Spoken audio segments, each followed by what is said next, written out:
خواتین و حضرات، اب یہ تقریب اپنے اختتام کی جانب گامزن ہے اور میں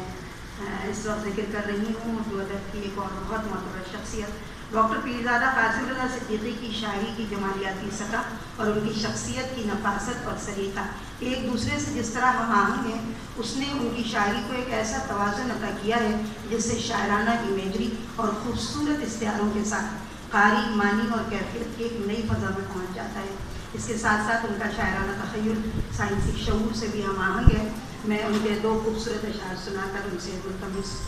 سے التماس کروں گی کہ وہ تشریف لائیں۔ ہوئے جو خاک تو شائستگی کا ظرف ملا،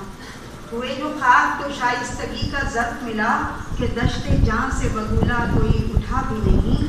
یہ عشق خاک ہی ہونے کا نام تھا، سو ہمیں صلہ ملا بھی بہت اور صلہ ملا بھی نہیں۔ آج کی اس تقریب کے صدر نشین پروفیسر ڈاکٹر پیرزادہ قاسم رضا صدیقی صاحب تشریف لائیں اور اپنے ساتھ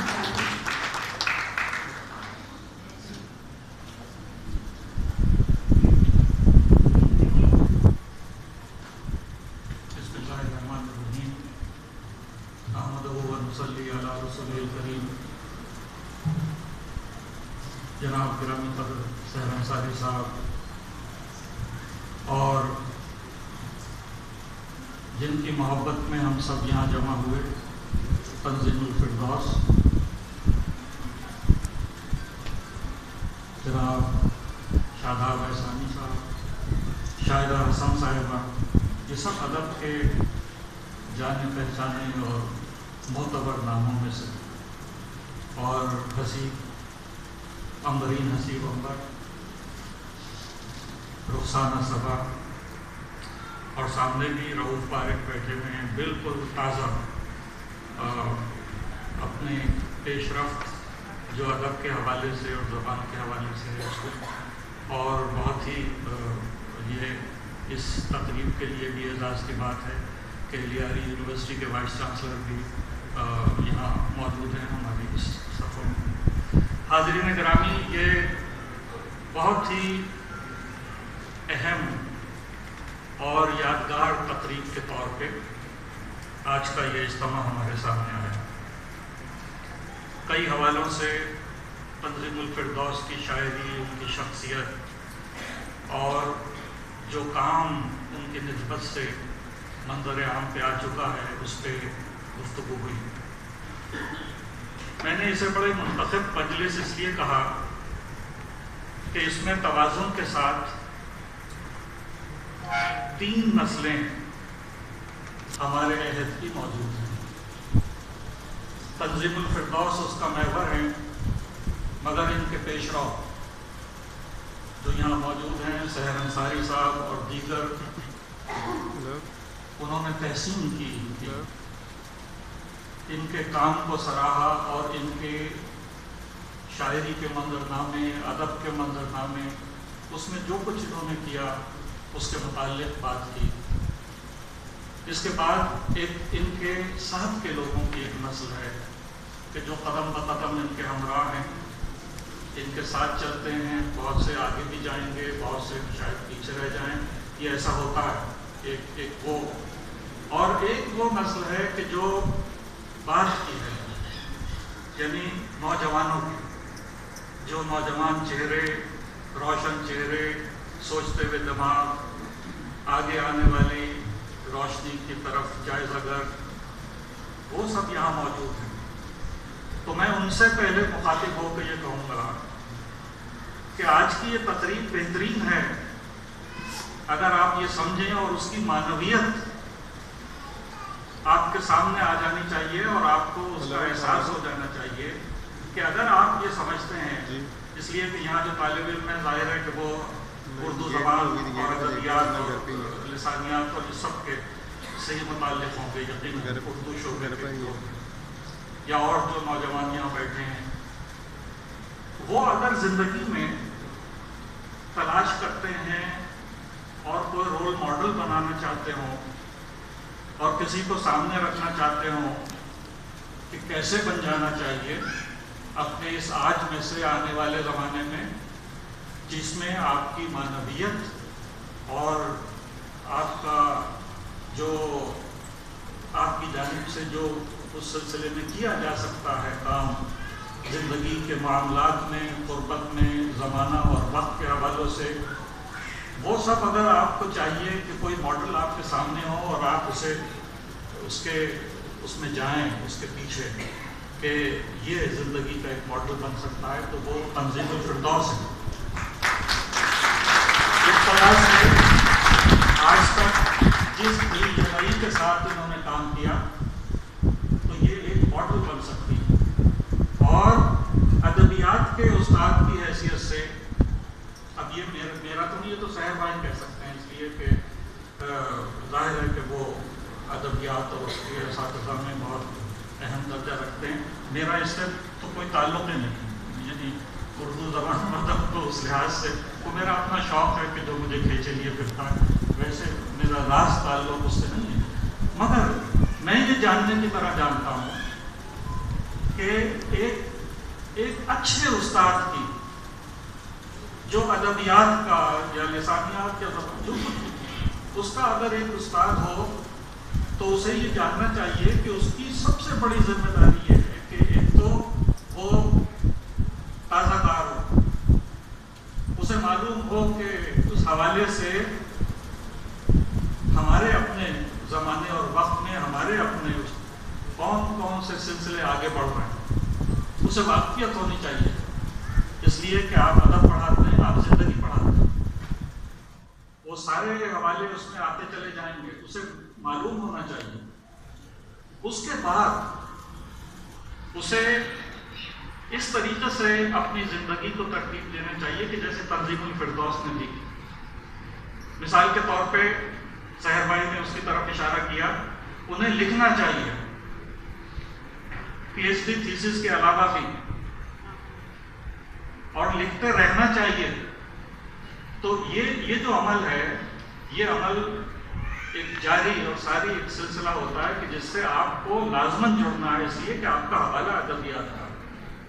اس کے بغیر نہیں ہے۔ اور جو ان میں تنظیم الفردوس کی پوری جو آپ کی ان کی زندگی آپ کے سامنے آتی ہے، اس میں بہت ہی نمایاں پہلو یہ ہے کہ وہ کام کرتے ہیں، وہ کام کرتے رہیں، وہ وقت کے تقاضے ہوں، مگر ان کی اپنی دلچسپی اور دل جمعی جو ہے وہ ان کا سہارا بنی رہی اور وہ کام کرتے رہے۔ تیسری بڑی اہم بات یہ ہے کہ استاد اگر جو نصاب کا جو حصہ اسے دیا جائے وہ پڑھا دے اور پھر اس کا امتحان لے لے اور اس کا نتیجہ بنا کے ایگزامینیشن کا جو امتحانات کا شعبہ ہے اس میں بھیج دے اور یہ سمجھے کہ اس کا کام مکمل ہو گیا، تو یہ میرا خیال ہے کہ اس کی غلط فہمی ہے۔ یہاں سے تو کام شروع ہوتا ہے، یہ تو بظاہر کچھ ذمہ داریاں ہیں جو آپ کے پاس ہیں۔ کام یہ ہے، اصل میں استاد کا کام یہ ہے کہ وہ مضمون سے مطابق کہ جس کا وہ استاد ہے اس کے متعلق طالب علموں میں، نوجوانوں میں، ان اذہان میں دلچسپی پیدا کرے تاکہ یہ سلسلہ ایک سے ایک چراغ جلنے کا آگے بڑھے اور لوگ نئے لوگ آئیں اور کام کو آگے بڑھائیں۔ تو اگر اس نظریے سے دیکھیں تو تنظیم الفردوس جو ہیں وہ اس معاملے میں، اس لیے کہ آج دیکھیں اتنے لوگ آئے ہوئے ہیں اور مجھ تک بات پہنچتی رہتی ہے، میں بے خبر بہت نہیں ہوں کراچی یونیورسٹی سے، تو اس میں یہ سلسلہ کہ یہ ہمت افزائی کرتی ہے ایسے لوگ کہ جو ان سے رجوع کریں، ان سے کسی بھی معاملے میں کوئی مدد چاہیں کہ جس سے آپ کو یہ سلسلہ آگے بڑھتا نظر آئے، تو یہ غیر مشروط طور پہ اس کے ساتھ یہ مدد کرتی ہے۔ یہ ایک بہت بڑا وصف ہے اور اس لیے میں کہتا ہوں کہ ان کو آپ ماڈل بنائیے اگر آپ سمجھتے ہیں کہ آپ کو ضرورت ہے۔ اب اگر آپ ان کی شاعری کی طرف آئیے تو اس پہ بہت کچھ کہا جا چکا ہے۔ ایک تو یہ کہ اس کا مطالعہ آپ کریں اس کتاب کا، تو شاعری تو اصل میں محسوسات کی بات ہے۔ پڑھنے والے کو شاعری اگر وہ پڑھ رہا ہو اور اس پڑھتے رہنے کے عمل کے ساتھ ساتھ اسے محسوس ہو کہ اس کے اپنے جذبات اظہار طلب ہو رہے ہیں، تو وہ بڑی کامیاب اور بہت اچھی شاعری ہے۔ ان کی شاعری میں سلسلہ یہ ہے کہ آپ پڑھیں تو آپ اس سے جڑ جاتے ہیں اور پڑھنے والا بھی سوچتا ہے کہ جیسے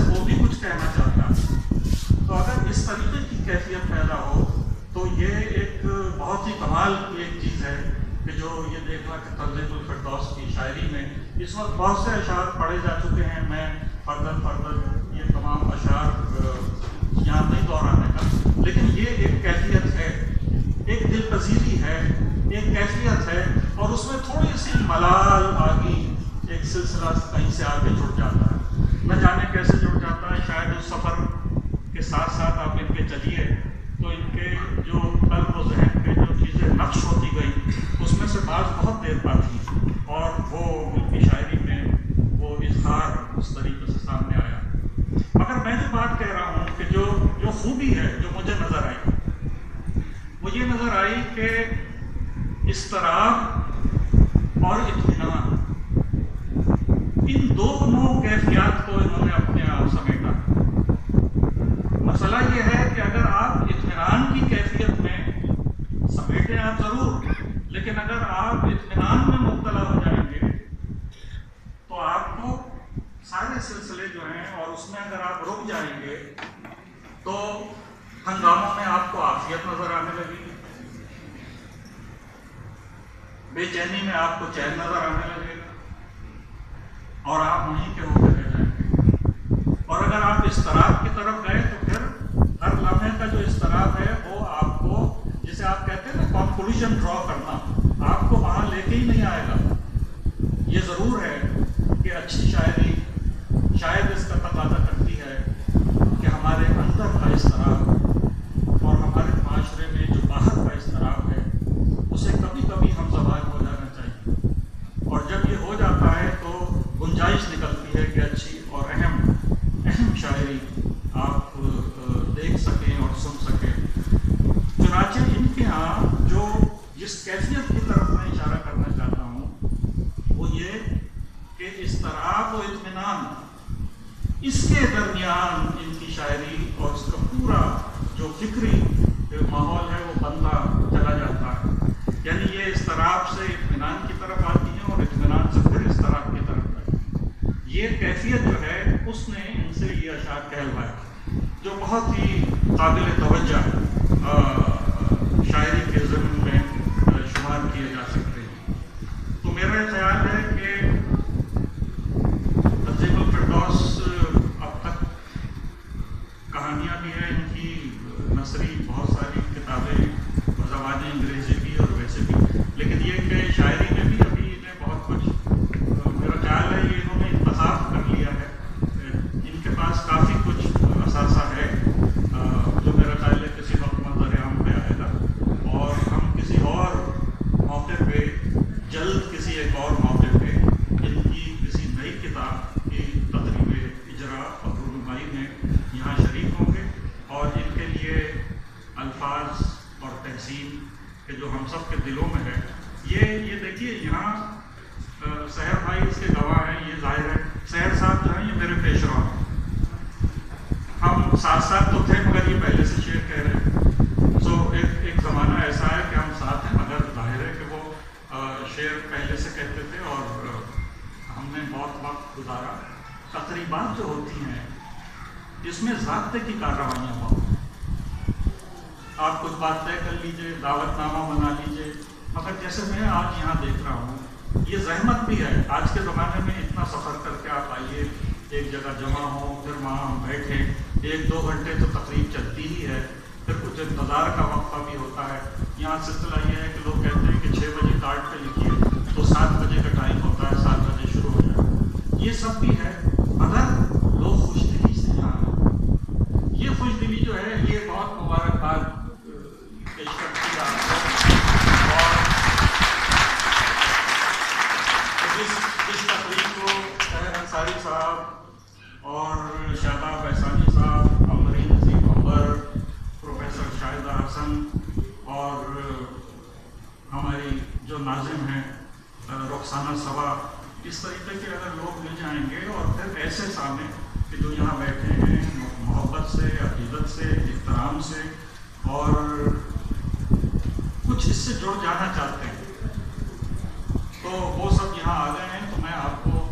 بہت مبارکباد دیتا ہوں اس کامیابی اور اس کامرانی پہ. اللہ تعالیٰ آپ کو ایسا ہی مستعد رکھے اور آپ آگے کام کرتے چلے جائیں.